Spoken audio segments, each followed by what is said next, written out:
রুকিয়া শারঈয়া যেহেতু শয়তানি শক্তির প্রভাবকে শয়তানের শক্তির আধিপত্যকে চ্যালেঞ্জ করে, তাই রুকিয়া শুরু হলে অনেক রোগী বিভিন্ন শারীরিক, মানসিক এবং অস্বাভাবিক প্রতিক্রিয়ার সম্মুখীন হন। এ বিষয়ে আজকে আমরা শয়তানের কয়েকটি ষড়যন্ত্র নিয়ে আলোচনা রাখছি ইনশাআল্লাহ। রুকিয়া ও আমল থেকে বিরত রাখার জন্য শয়তানের কিছু ষড়যন্ত্র। নাম্বার ১, শুরুতেই সন্দেহ সৃষ্টি করা। শয়তান মনে সন্দেহ ঢুকিয়ে দেয়, রুকিয়া থেকে আসলেই কাজ হয়, এগুলো কেবল মানসিক ব্যাপার। এই সন্দেহ শয়তান আমাদের মনের ভিতরে ঢুকিয়ে দেয়। দ্বিতীয় যে বিষয়টা হলো অলসতা ও গাফলতি। এগুলোই শয়তানের মূল হাতিয়ার। আমল করার সময় হঠাৎ ক্লান্তি, ঘুম বা ব্যস্ততা, এগুলো শয়তান আমাদেরকে দিয়ে করায় এবং কাজের অজুহাত তৈরি করে। তৃতীয় নম্বর যে বিষয়টি হলো তাৎক্ষণিক ফল না পেয়ে হতাশ হওয়া। এই হতাশ শয়তান আমাদেরকে দিয়ে করায়। কয়েকদিন আমল যদি আমরা করি, ফলাফল যদি আমরা না দেখি, তাহলেই শয়তান আমাদেরকে মনে করিয়ে দেয় যে কোনো লাভ নেই, ছেড়ে দাও, রুকিয়াতে কোনো লাভ হবে না, এগুলো করে কোনো লাভ নাই। চতুর্থ বিষয়টি হলো শয়তান আমাদেরকে ভয় দেখায়, যে বলে এগুলো করলে সমস্যা আরো বাড়বে, জিন শয়তান আরো বেশি ক্ষতি করবে, তোমার অমুক হবে, তোমার বিভিন্ন রকমের শয়তান আমাদেরকে ভয় দেখায়। ৫ নম্বর যে বিষয়টি হলো রুকিয়া ও দোয়ার বদলে তাবিজ ব্যবহার। এটি কুসংস্কার এবং তান্ত্রিক বা হারাম পদ্ধতি দিয়ে আমাদেরকে টেনে নেয়।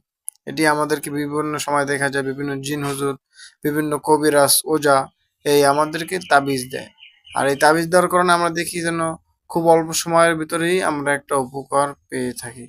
আসলে এই বিষয়ে এখন দীর্ঘ আলোচনা করছি না, ইনশাল্লাহ পরবর্তী কোনো সময় আপনাদেরকে তাবিজ সম্পর্কে দীর্ঘ আলোচনা করব। আর ৬ নম্বর যে সমস্যাটি হলো যে আমাদেরকে ধোঁকা দেয়, সেটা হলো শয়তান আমাদেরকে মনে করিয়ে দেয় আমাদের জীবনের যে আমরা পাপগুলো করছি, গুনাহগুলো করেছি, এবং আমি যে নিজে পাপী, আল্লাহ আমাদেরকে ক্ষমা করবেন না বা আমাকে ক্ষমা করবেন না। শয়তান এভাবে আমাকে মনে করিয়ে দেয়। এছাড়াও আরো মনে করে দেয় আমি তো অনেক ভয়ঙ্কর গুনাহ করেছি, আমি অনেক বড় গুনাহগার, আমার দোয়া কবুল হবে না। এগুলো শয়তান আমাদেরকে ধোঁকা দেয়, এই পাপগুলো মনে করে দেয়। আর এগুলোর কারণে আমাদেরকে দেখা যায়, আমাদের বিভিন্ন সময় দেখা যায় যে আমার ইবাদতে, আমার আমলে বাধা সৃষ্টি হয়ে যায়। ৭ নম্বর যে বিষয়টি হলো আমরা যে নিয়ম বলে দেই, এই নিয়মগুলো শয়তান ঠিকভাবে পালন করতে দেয় না, মানে নিয়ম ভেঙে দেয়। একদিন পড়লে, একদিন এই নিয়মে চললে, পরে আর চলতে পারতেছি না, বিভিন্ন অজুহাতে আমাদের এই নিয়মগুলো নষ্ট হয়ে যায়, মানে ভেঙে যায়, ঠিকভাবে মানতে পারতেছি না। এই অজুহাতগুলো আমাদের অভিজ্ঞতা থেকে দেখা যায় শয়তান তৈরি করে, যাতে ধারাবাহিকতা নষ্ট হয়ে যায়। রুকিয়ার যে একটা নিয়ম, রুকিয়ার যে একটা ধারাবাহিকতা, এটা শয়তান আমাদেরকে করতে দিতে চাচ্ছে না।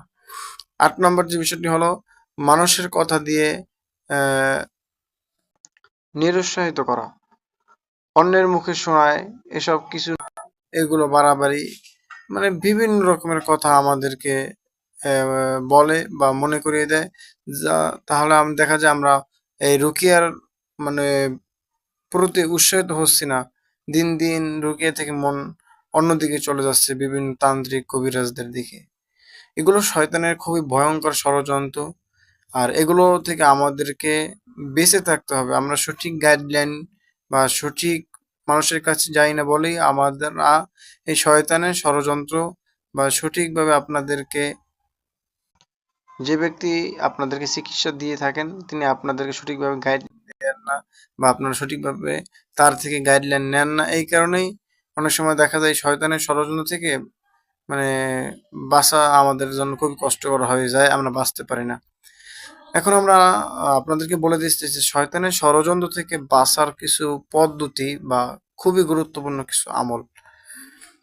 জিন জাদু শয়তানের ষড়যন্ত্র থেকে বাঁচার জন্য আপনাকে প্রতিনিয়ত আমল করতে হবে, আল্লাহর কাছে সাহায্য চাইতে হবে, আল্লাহর কাছে দোয়া করতে হবে।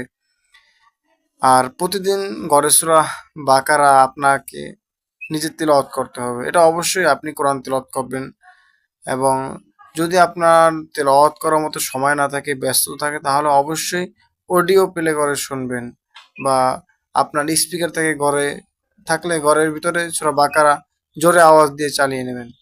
তাহলে ঘর থেকে কি হয়?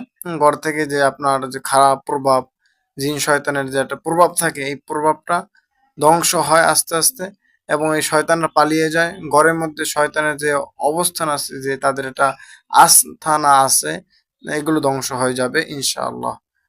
আর প্রতিদিন সকাল সন্ধ্যা ঘুমানোর আগে মাসনুন আমলগুলো এগুলো অবশ্যই করবেন। সবসময় চেষ্টা করবেন অজু অবস্থায় থাকার, এবং সবসময় মুখে আল্লাহ সুবহানাহু ওয়া তাআলার জিকির, ইস্তিগফার, দুরূদ এগুলো পাঠ করবেন। আর রুকিয়ার বিষয়ে যদি পরামর্শ পেতে চান, তাহলে আপনাকে অবশ্যই আমাদের সাথে যোগাযোগ করতে হবে। ভালো অভিজ্ঞ রাকিদের সাথে যোগাযোগ করবেন, এবং আপনার যদি সমস্যা থেকে থাকে, তাহলে অবশ্যই সমস্যাগুলো বিস্তারিত ইনবক্সে লিখবেন, অথবা আমাদের হোয়াটসঅ্যাপ নাম্বারে কল করবেন।